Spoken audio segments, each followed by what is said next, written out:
Sa ibang balita, nasamsam ng Bureau of Customs sa 2 bodega sa Valenzuela City ang syabong nagkakahalaga na mahigit 6 na bilyong piso.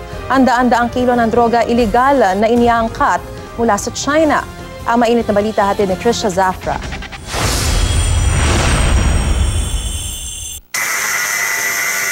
Sa pamamagitan ng 5 rubber rollers na ito na ginagamit sa pag-iimprenta, itinago at nakalusot papuntang Pilipinas ang 604 kilos ng shabu na ito. Natuklasan ito kagabi ng Bureau of Customs sa 2 bodega sa Valenzuela City matapos inspeksyonin ng K9 units. Bago ito, nakatanggap na sila ng timbre tungkol sa kontrabando galing China na ipinadala sa isang nagngangalang Fidel Anoche D. Hawak na siya ngayon ng NBI. We will be inviting persons of interest. Then yes, arrests were made earlier.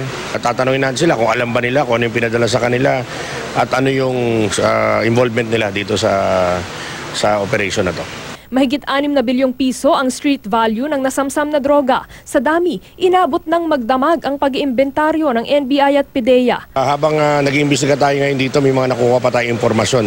And we would like to follow the lead again and hopefully makahuli-uli tayo at makasabat ng ganito karaming droga na alam naman po natin na makakaperwisyo po sa ating bayan.